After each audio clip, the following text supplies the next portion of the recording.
నమస్తే, welcome to Sakshi education. This is Ram. ఇటీవల APSC విడుదల చేసినటువంటి గ్రూప్ 1 తుది ఫలితాలలో స్టేట్ ర్యాంక్ పొందినటువంటి సాయి ప్రసన్న గారు మనతో ఉన్నారు. వారు assistant commissioner of state taxes department లో సెలెక్ట్ అవడం జరిగింది. వారి మాటల్లో మరిన్ని విషయాలు తెలుసుకున్నటువంటి ప్రయత్నం చేద్దాము. నమస్తే సార్. సార్, ఒకసారి మీ ఫ్యామిలీ బ్యాక్గ్రౌండ్ గురించి అండ్ మీ నేటివ్ ప్లేస్ గురించి ఒకసారి చెప్పండి సార్. అందరికీ నమస్కారం. నా పేరు సాయి ప్రసన్న కుమార్. మాది గుంటూరు జిల్లా. మా ఫాదర్ వచ్చేసి క్లోత్స్ బిజినెస్ ఉంది, పొందూరు ఖద్దరు సేల్ చేస్తూ ఉంటారు. అండ్ నా ఎడ్యుకేషన్ అంతా గుంటూరులోనే జరిగింది. అండ్ నా బీటెక్ వచ్చేసి జేఎన్టీయూ నర్సరావుపేటలో జరిగింది. నేను సివిల్ ఇంజనీరింగ్ నుంచి గ్రాడ్యుయేషన్ పొందాను. సార్, మీ గ్రాడ్యుయేషన్ ఇయర్ ఎప్పుడు పాస్ అయ్యారు? నేను graduation 2016 to 2020 batch sir. And మా కాలేజ్లో మాదే ఫస్ట్ బ్యాచ్ అనమాట. సార్, మీరు ఈ బ్యూరోక్రేట్ సైడ్ అసలు ఎందుకు రావాలనుకున్నారు? మీకు మెయిన్ ఇన్స్పిరేషన్ ఇచ్చినటువంటి వాళ్ళు ఎవరు? 6th class sir. నాకు గుర్తున్నంత వరకు మాకు ఒక కొత్త సోషల్ టీచర్ వచ్చారు. అతని పేరు కోటేశ్వరరావు సార్. అతను ఏంటంటే మాకు అందరికీ ప్యాడ్స్ ఉంటాయి కదా, ఆ ప్యాడ్కి బ్యాక్ సైడ్ మీ అంబిషన్ రాసుకోండి అని చెప్పారనమాట. అప్పటికి నాకు తెలియదు, అంబిషన్ అంటే తెలియదు. నా మైండ్లో చాలా రన్ అయ్యాయి సార్. ఒకసారి సాఫ్ట్వేర్ ఇంజనీర్ అనేవాడిని, ఒకసారి సైంటిస్ట్ అనేవాడిని, ఒకసారి క్రికెటర్ అనేవాడిని. సార్ అలా కాదురా, నేను అబ్జర్వ్ చేస్తున్నాను 6 months నుంచి, నీలో ఈ క్యాపబిలిటీ ఉందని నాకు అనిపిస్తుంది, ఇట్లా సివిల్ సర్వీసెస్ అని ఉంటాయి అని చెప్పి అప్పుడు ఇంట్రడ్యూస్ చేశారనమాట. ఇంకా అప్పటి నుంచి మైండ్లో అది అలా ఉంది, ఫిక్స్ అయిపోయింది. ఇంకా ఏది చదువుతున్నా కానీ ఓకే, గ్రాడ్యుయేషన్ అయిన తర్వాత ఖచ్చితంగా ఇటువైపు రావాలి అనేది అయితే డిసైడ్ అయ్యాను. సార్, మీది గ్రూప్ 1 ఎన్నో అటెంప్ట్ సార్? ఈ గ్రూప్ 1 సెకండ్ అటెంప్ట్ అండి. 2023లో ఒకసారి రాశాను. 2022 నోటిఫికేషన్లో మెయిన్స్ రాశాను. అది నాకు ఒక 20 marksతో మిస్ అయింది. ఇంటర్వ్యూ వెళ్ళలేదు సార్. మెయిన్స్ ఇంటర్వ్యూ కాల్ రాలేదు. ఒక 20 marks షార్టేజ్ వచ్చింది. సో ఇప్పుడు అవి ఇంప్రూవ్ చేసుకున్నాను. యూపీఎస్సీ ఇప్పటికి 4 attempts ఇచ్చాను సార్. యూపీఎస్సీ ఇప్పటికైతే రాయలేదు సార్, మెయిన్స్ రాయలేదు. ఏమయ్యేదంటే ఇప్పుడు మనం ఫస్ట్ అటెంప్ట్ ఓన్లీ యూపీఎస్సీ ఇచ్చాను 2022. తర్వాత ఏమయ్యేదంటే ఈ గ్రూప్స్ది ఏదో ఒక ఎగ్జామ్ వచ్చేది, ఐదర్ ప్రిలిమ్స్ కానీ మెయిన్స్ కానీ. సో నాకు మేజర్ డ్రాబ్యాక్ ఏంటంటే అక్కడే కన్ఫ్యూజ్ అయిపోయాన్ని. కొంచెం ఇది ప్రిపేర్ అవ్వాలనిపిస్తుంది కానీ వచ్చింది యూపీఎస్సీ కోసం కదా, సివిల్ సర్వీసెస్ కోసం కదా అని అనిపిస్తుంది. సో ఆ క్లాస్లోనే కొంచెం నాకు కన్ఫ్యూజ్ అయిపోయింది. సార్, మీ గ్రూప్ 1 ప్రిపరేషన్లో అమిగోస్ కోచింగ్ ఇన్స్టిట్యూట్ మీకు ఏ విధంగా సహాయపడింది? సార్, ఈ గ్రూప్ నేను అమిగోస్లో 2023లోనే ఎన్రోల్ అయ్యాను సార్ మెయిన్స్కి. అండ్ ఇప్పటికీ రిగ్రెట్ ఫీల్ అవుతున్నా. ఎందుకు ఆ కోర్స్ నేను ఎన్రోల్ అయ్యాను కానీ ఒక 25% కంప్లీట్ చేశాను టెస్ట్ సిరీస్. అన్ని టెస్ట్ నేను రాసుంటే ఖచ్చితంగా అప్పుడే నాకు ఆ 20 marks క్లియర్ అయ్యి నా మెయిన్స్ క్లియర్ అయిపోయేదేమని ఇప్పుడు అనిపిస్తుంది ఫస్ట్ అటెంప్ట్లో. సో మళ్ళీ నేను ఆ అటెంప్ట్ మిస్ అయింది. మళ్ళీ నోటిఫికేషన్ వచ్చాక మళ్ళీ 2025లో మళ్ళీ మెయిన్స్కి జాయిన్ అయ్యాను. అండ్ నేను ఈ మెయిన్స్ ప్రిపరేషన్కి మాత్రం చాలా బాగా హెల్ప్ అయింది సార్. ఎందుకంటే గ్రూప్ 2 మెయిన్స్ కూడా ఉండడం వల్ల మాకు హార్డ్లీ 3 months ఉంది ప్రిపేర్ అవ్వడానికి. సో వీళ్ళ టెస్ట్ సిరీసే నాకు హ్యూజ్గా, అంటే అదే చదివాను అనమాట. టు బి వెరీ ఫ్రాంక్, అదే చదవాల్సి వచ్చింది టైం లేక. బట్ అది చాలా ఎన్రిచ్ అయ్యాయి ఆన్సర్స్ అనేవి. అండ్ ఇంటర్వ్యూ గైడెన్స్ కూడా తీసుకున్నాను నేను బస్లో. వాళ్ళు ఇచ్చిన సజెషన్స్ కూడా చాలా హెల్ప్ అయ్యాయి. సార్, మనకు మెయిన్స్ విషయానికి వచ్చేసరికి ఆన్సర్ రైటింగ్ విషయంలో మనకు ఎక్కువ మార్కులు పడాలంటే కంపల్సరీగా మనకు ఇంట్రో ఒకటి, కంక్లూజన్ ఒకటి చాలా ఇంపార్టెంట్ ఉంటుంది. సో మీరు ఆల్రెడీ ఒకసారి అటెంప్ట్ ఇచ్చారు కానీ మీరు మెయిన్స్ క్లియర్ చేయలేదు. అయితే మీకు అమిగోస్ కోచింగ్ ఇన్స్టిట్యూట్ నుంచి మెయిన్స్ ఆన్సర్ రైటింగ్ విషయంలో మీరు టెస్ట్ సిరీస్ రాసిన తర్వాత ఫ్యాకల్టీ నుంచి కావచ్చు, లేకపోతే మెంటార్ నుంచి కావచ్చు, మీరు మీ యొక్క ఎవాల్యుయేషన్ ఏ విధంగా ఉంది అనే విషయాల గురించి మీతో ఎప్పుడైనా డిస్కషన్ చేయడం కానీ, లేకపోతే మీరు చేస్తున్నటువంటి మిస్టేక్స్ ఏవైతే ఉన్నాయో వాటిని కరెక్ట్ ఇట్లా చేసుకోండి అని చెప్పడం కానీ ఏమైనా జరిగిందా? చాలాసార్లు జరిగింది సార్. ఏమయ్యేదంటే నేనేమో చాలా బెస్ట్ రాసాను ఆన్సర్ అనుకునేవాడిని. దానికి మార్క్స్ వచ్చేసి 1/3 marks వచ్చాయి క్వశ్చన్కి. ఫర్ ఎగ్జాంపుల్ 15 marks అయితే 5 marks వచ్చేవి. ఇదేంటి, ఇది 8 marks రావాలి కదా, 9 marks రావాలి కదా అని అనుకొని నేను ఎక్కడ రాయట్లేదు, ఎక్కడ డ్రాబ్యాక్ ఉందని నేను డిస్కస్ చేసేవాడిని.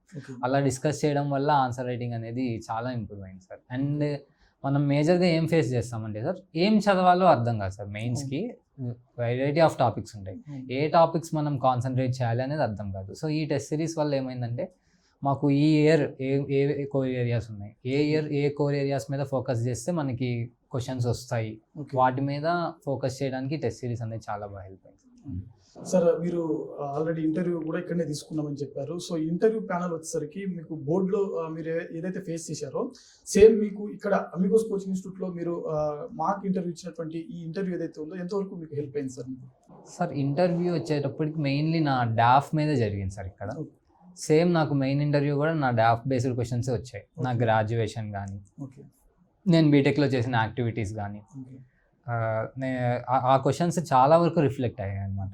అండ్ చాలా వాల్యుబుల్ ఫీడ్బ్యాక్ అయితే వచ్చింది నాకు. నా సిట్టింగ్ పోస్చర్ దగ్గర నుంచి నేను చెప్పే విధానం కానీ, సో చాలా సజెస్ట్ చేశారు. అందులో నేను మ్యాక్సిమం కవర్ చేశాను. ఓకే సో అందువల్ల అది నాకు చాలా హెల్ప్ అయింది సార్ మెయిన్ ఇంటర్వ్యూలో. కొంచెం స్ట్రెస్ ఫ్రీగా, ఎందుకంటే ఇక్కడ చాలా సీనియర్స్ వచ్చారు ప్యానల్లో. ఓకే అండ్ అక్కడ కూడా ఆల్మోస్ట్ అందరూ top level bureaucrats and members of APPSC కాబట్టి నాకు అంత టెన్స్ అనిపించలేదు. అక్కడ ఒక ఫ్రెండ్లీ అట్మాస్ఫియర్లో జరిగింది. సార్ మీకు బాగా టఫ్ అనిపించినటువంటి సబ్జెక్ట్ ఏంటిది, మీరు దాన్ని ఎలా ఓవర్కమ్ చేశారు? సో టఫ్ కాదు, నాకు ఇష్టమైన సబ్జెక్ట్ అది ఎస్సే. ఓకే కానీ 2023లో నాకు క్లియర్ అయిపోవడానికి మెయిన్ రీజన్ కూడా ఎస్సే. నాకు చిన్నప్పటి నుంచి ఎస్సే రైటింగ్ అన్న ఈ అన్న చాలా ఇంట్రెస్ట్ అనమాట. ఎందుకో తెలియదు, నేను చాలా కాన్ఫిడెంట్గా ఉన్నా, కానీ నాకు లీస్ట్ వచ్చింది ఎస్ఏలో వస్తాయి. అరౌండ్ 60 మార్క్స్ 65 మార్క్స్ వచ్చాయి లాస్ట్ టైం. ఈసారి స్కోర్స్ ఇంకా రాలేదు సార్. అందులో కనుక నాకు ఇంకో 10-15 మార్క్స్ యాడ్ అయ్యి ఉంటే నాది లాస్ట్ టైం క్లియర్ అయ్యేది అనమాట. సో ఈసారి మాత్రం అది చాలా ఛాలెంజింగ్గా తీసుకున్నాను. ఎస్ఏలో ఖచ్చితంగా ఇంప్రూవ్ అవ్వాలని చెప్పి. అండ్ చాలా కాన్ఫిడెంట్గా ఉన్నాను సార్, ఈసారి ఎస్ఏ స్కోర్ అనేది ఇంప్రూవ్ అవుతుంది. అండ్ నేను గమనించింది ఆన్సర్ని ఎన్రిచ్ చేయడానికి ట్రై చేశాను, ఎగ్జాంపుల్స్ ఎక్కువ రాయడం. Last time theory based focus చేశాను, ఈసారి ఎగ్జాంపుల్స్ కానీ కొటేషన్స్ కానీ అవన్నీ ఇంక్లూడ్ చేసి ఎన్రిచ్ చేయడానికి ట్రై చేశాను. సో మీరు ఏపీపీఎస్సీ గ్రూప్ 1 రిజల్ట్ వచ్చిన రోజు మీ ఫ్యామిలీ కావచ్చు అండ్ మీ ఫ్రెండ్స్ కావచ్చు అండ్ మీరు ఎస్పెషల్లీ రిజల్ట్ చూసిన తర్వాత మీరు ఎలా ఫీల్ అయ్యారు? అంటే నేను చాలా ఐటమ్స్ ఇచ్చాను, ఇందాక చెప్పినట్టు 4 times యూపీఎస్సీ రాశాను, 1 time గ్రూప్ 1 రాశాను. సో ఈ 5 yearsలో ప్రతిసారి డిజెక్షన్ అండ్ ఫెయిల్యూర్ ఎదురైంది. అండ్ రిజల్ట్ వచ్చిన రోజు ఓకే చూసుకున్నాను పీడిఎఫ్, దాదాపు 10-15 times చెక్ చేసి ఉంటా నిజంగా నా రోల్ నెంబర్ ఉందా లేదా అని చెప్పి. కొంచెం అది నమ్మడానికే కొంచెం టైం పట్టింది. ఎక్స్పెక్ట్ చేశాను సెలెక్ట్ అవుతామని, కానీ సెలెక్ట్ అయ్యామని చూసుకొని ఒకసారి ఆ ఫీలింగ్ ఉంటుంది కదా, ఆ ఫీలింగ్ ఇప్పటికీ నేను మర్చిపోలేను. నిద్రలో కూడా మిడ్నైట్ మళ్ళీ లేచి నిజమేనా అని చూసుకున్నాను 2-3 times. చాలా హ్యాపీ అనిపించింది సార్. మా పేరెంట్స్ కానీ వాళ్ళు ఇన్ని రోజులు సపోర్ట్ చేసినందుకు, వాళ్ళ హ్యాపీనెస్ చూశాక దానికి నాకు ఇంకా చాలా హ్యాపీ అనిపించింది. Sir Ashok Nagar and Dilsukh Nagar and హైదరాబాద్లో మనకు ఓవరాల్గా చూసుకుంటే నెంబర్ ఆఫ్ కోచింగ్ ఇన్స్టిట్యూట్స్ అనేది మనకు అందుబాటులో ఉన్నాయి. కానీ అమిగోస్ ఎందుకు మనం చూస్ చేసుకోవాలి అని అంటే అప్కమింగ్ ఆస్పిరెంట్స్ కావచ్చు, లేకుంటే ఆల్రెడీ ప్రిపేర్ అవుతున్నటువంటి ఆస్పిరెంట్స్ కావచ్చు, 1 or 2 marks తోటి యూపీఎస్సీ కావచ్చు, లేకపోతే ఏపీపీఎస్సీ, టీజీపీఎస్సీ లాంటి ర్యాంకులు పొందినటువంటి అభ్యర్థులు ఎవరైతే ఉన్నారో వీరికి మీరు ఇచ్చేటువంటి ఒక సజెషన్ అంటే ఏమంటారు? సార్ నేను సజెషన్ కాదు సార్, ఓకే డైరెక్ట్ చెప్తాను. మీరు మార్కెట్కి వెళ్ళండి, అన్ని టెస్ట్ సిరీస్ చూడండి, అమిగోస్ది ప్రీవియస్ టెస్ట్ సిరీస్ ఒకటి చూడండి, శాంపుల్ చూడండి, మీకు ఎందుకు తీసుకోవాలో మీకు అర్థమైపోతుంది. ఎందుకంటే క్వాలిటీ ఆఫ్ కంటెంట్ అనేది అమిగోస్లో చాలా బాగుంటుంది సార్. నేను అదే నా ఫెయిల్యూర్కి రీజన్ ఆ టెస్ట్ సిరీస్ రాయకపోవడం 2023లో. అప్పుడు కనుక నేను ఆ ప్రిలిమ్స్ని పక్కన పెట్టి టెస్ట్ సిరీస్ కనుక రాసుంటే నేను ఖచ్చితంగా అప్పుడే నేను ర్యాంక్ సాధించుండేవాడిని. సో టెస్ట్ సిరీస్ ఎందుకు బెస్ట్ అంటే మీరు చూడండి, మీరు బేసిక్ ప్రిపరేషన్ స్టార్ట్ చేయండి, స్టార్ట్ చేశాక మీరు టెస్ట్ సిరీస్ ఒకటి ప్రీవియస్ది చూడండి, మీకే అర్థమవుతుంది. సార్ ఓవరాల్గా మీరు ఒక గ్రూప్ 1 ర్యాంకర్గా యూపీఎస్సీ, ఏపీపీఎస్సీ, టీజీపీఎస్సీ ఆస్పిరెంట్స్ ఎవరైతే ఉన్నారో 2-3 years నుంచి అటెంప్ట్ ఇచ్చిన వాళ్ళు కావచ్చు, లేకపోతే 1 or 2 marks తోటి ఉద్యోగం కోల్పోయినటువంటి అభ్యర్థులు కావచ్చు, వీరందరికీ మీరు ఇచ్చేటువంటి సలహాలు కానీ సూచనలు కానీ? సలహా అనేది కొంచెం పెద్ద వర్డ్ సార్, ఎందుకంటే మేము 180 members ఉన్నాం, 1:2 ఇంటర్వ్యూకి సెలెక్ట్ అయ్యే వాళ్ళం. వేరియస్ రీజన్స్ వల్ల మా రిజల్ట్ అనేది డిలే అయింది more than 7 months. నేను ట్రావెల్ చేశాను అందరితో త్రూ వాట్సాప్ కానీ, వాళ్ళని మీట్ అవ్వడం కానీ, ఇంటర్వ్యూ చెప్పినప్పుడు, and everyone on the same level sir.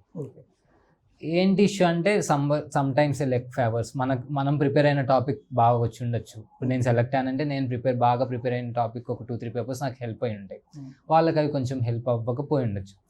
So అంతే తప్ప మాలో స్కిల్ విషయంలో పెద్ద వేరియేషన్ ఏం లేదు sir, to be very frank. So ప్రతి ఒక్కరికి ఒక పేపర్, ఒక ఎగ్జామ్ అనేది కొంచెం ఫేట్లో డిసైడ్ అయి ఉంటుంది. మన ఎక్కడ బయటపడుతుందంటే should never give up. So నేను చూశాను కొంతమంది ఫ్రెండ్స్ని, దే ఆర్ వెరీ సాడ్ రాకపోవడం వల్ల, but I'm very confident they all will be selected in the next notifications. The thing is they should try, అంతే, ఇంకొకసారి they should give it attempt. Thank you Sai Prasanna garu, and once again congratulations. So చూశారు కదా, APPSC group 1 తుది ఫలితాలలో రాష్ట్ర స్థాయి rank పొంది SC/ST post పొందినటువంటి సాయి ప్రసన్న గారు వారి యొక్క జీవిత ప్రయాణం అండ్ వారి యొక్క ప్రిపరేషన్ జర్నీ గురించి మనతో షేర్ చేసుకోవడం జరిగింది. సో ఈ ఇంటర్వ్యూ అనేది మరింత ఆస్పిరెంట్స్కి ఒక మంచి మోటివేషన్ ఇస్తుందని చెప్పి భావిస్తూ ఉన్నాము. సో ఇది ఇవాళ వీడియో. మరిన్ని వీడియోస్ కోసం చూస్తూనే ఉండండి Sakshi education. Thanks for watching. Thank you all.